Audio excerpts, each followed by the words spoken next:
Okay, so still looking at chapter 8 on probability.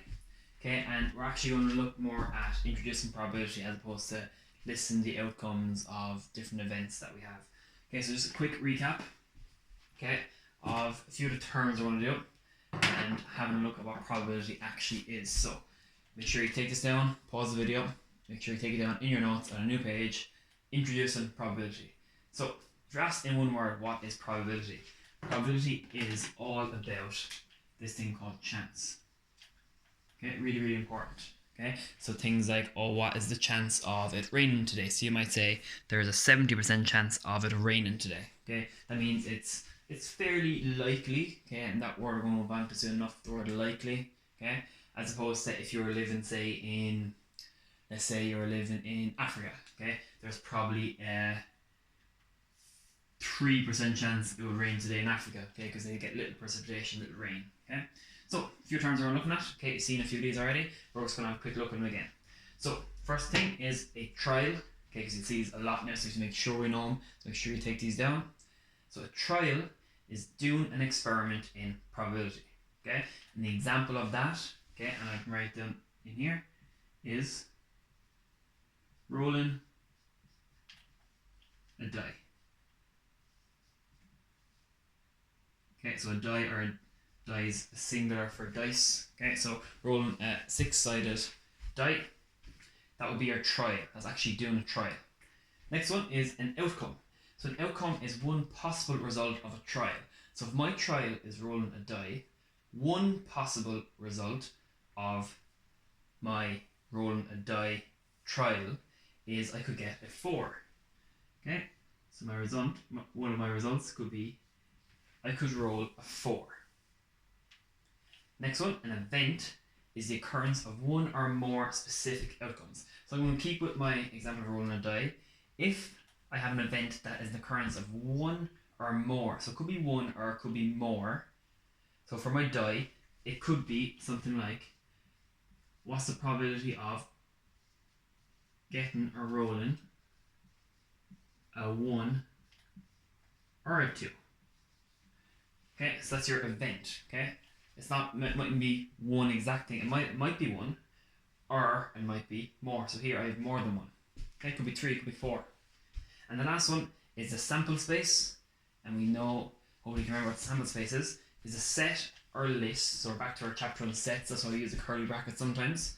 So it's a set or the list of all possible outcomes in our trial. So again, if my trial was rolling the dice, my set or list, so because I'm going to use the word set, I'm using my curly brackets, all the possible outcomes in my trial are 1, 2, 3, 4, 5, 6, and your closed curly brackets. That's all of my possible outcomes. Okay, so pause the video, make sure you take those down, very important. Okay, you'll be coming across these quite a lot, so make sure we get them down, make sure we know them with the examples.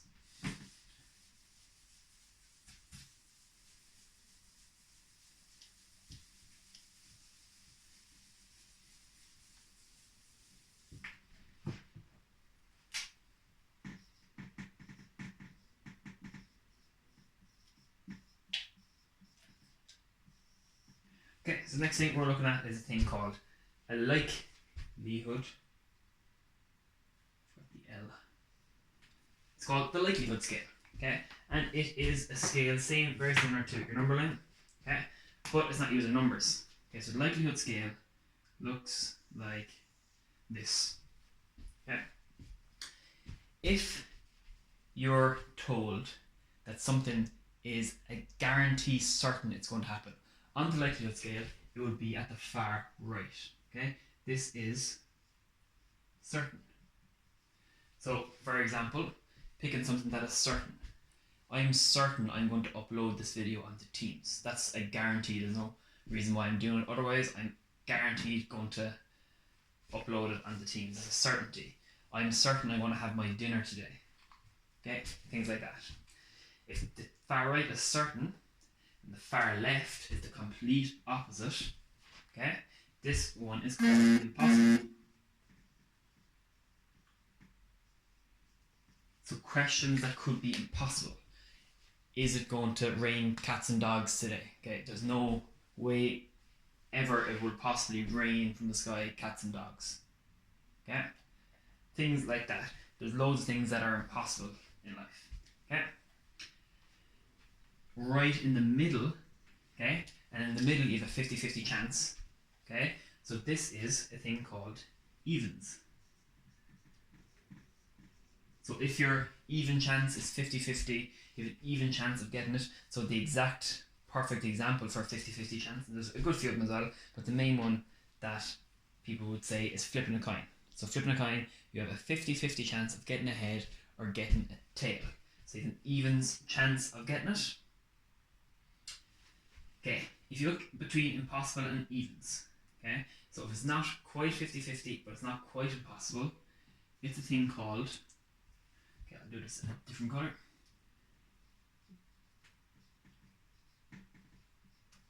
So it is called unlikely. This is why it's called the likelihood scale. Something is unlikely to happen, okay? So it's unlikely that it's going to snow today, okay? I'm not saying it's not going to snow because it might, because it's getting pretty cold, okay? But it's unlikely it will snow today, okay? And if you look between evens and certain, so you're a bit more than 50-50, you're not quite sure, this is called likely. So something is likely to happen. So you have more of a 50-50 chance, but not quite exactly certain on getting it. Okay? Now, only one problem with this is that people might have different opinions on what, oh, I might think something is likely, and you might think, oh, that's not really likely, that's evens, or that's certain. So likelihood scale isn't our best scale. The best scale that we have, because it uses numbers, is a thing called the probability scale. And this gives numbers to your likelihood scale. Okay? So it's really important. You do need to know that you have impossible and certain on the far ends, evens in the middle, then unlikely and likely. Okay? But it relates to numbers as well. Okay? So your probability scale, again, very similar to the likelihood scale, goes like this. But it has numbers, and the probability scale starts at 0. Okay, and this is the part where it gets a bit confusing. The probability scale only goes up as far as number 1.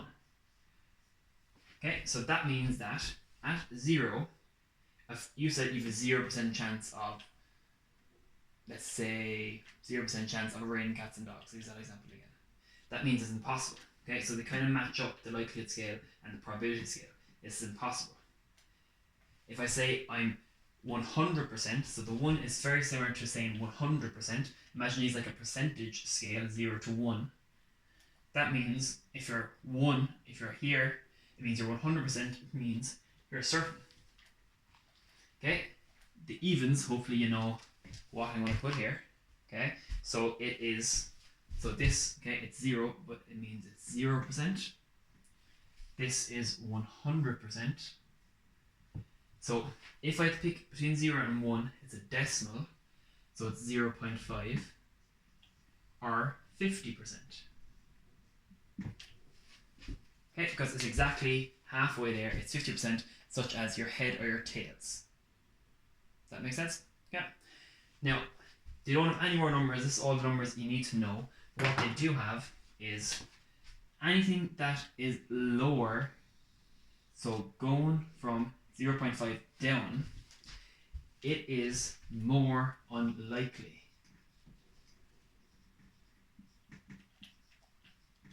So it's more unlikely, very similar to the likelihood scale, and the opposite, anything higher than 0.5 going closer to 1 is more likely.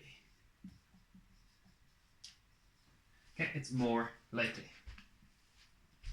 Okay, so we're going to have a quick look at a few questions. I'm not going to write them down. I'm just going to call them out. So on page 127, going to have a look at question 1.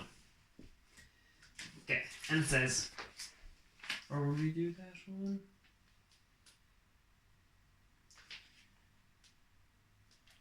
Okay, we're on to question 3. So question 3, okay, it says, a fair die is rolled. So that means it's not loaded, because sometimes you can have dice that will always roll a 6. So that what it means by fair die. So fair die is rolled. Describe each of the following outcomes as either impossible, unlikely, evens, likely, or certain, and we can match it with probability scale. So A says, what's the probability of getting a 1? So a 1, there's only one 1 on a 6-sided dice. So that means it's not impossible because you could get it, but it's not a 50-50 chance because there's only one of them. It's 1 out of 6. So it is unlikely. So it's somewhere in between 0 and 0.5. It is unlikely, a bit closer to 0. Next one, an odd number. So there's 3 odd numbers on a dice. There's 1, 3, and 5. So that means that there's 3 odd numbers out of 6 numbers in total. 3 over 6 breaks down to 1 over half, 1 over 2, which is a half. So that means the probability of getting an odd is exactly evens. It's exactly 0.5, exactly 50-50 chance. It could get an even or it could be an odd. Part C, a number less than 5. So the number that is less than 5, okay, are 1, 2, 3, and 4. So there's 4 numbers that are less than 5 out of 6, which breaks down to 2 over 3. And you type 2 over 3 into your calculator, get as a decimal, it's 0.66. So that 0.66 is like 66%, is a bit bigger than 50, but not quite 100. So it is more likely, so it's likely 0.66. So it's more likely to get a number that is less than 5.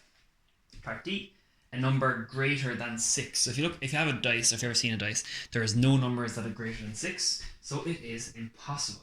Okay, so it's 0% chance you will never get a 7 if you roll 1 dice. And part E says a number that's less than 7. But if you look at a dice, okay, there's numbers 1, 2, 3, 4, 5, 6. All those numbers are less than 7. So if you roll a dice, you are guaranteed, you're certain, you're 100% to get a number that's less than 7. And the last one, a number that is bigger than 3. So a number that's bigger than 3 is 4, 5, and 6.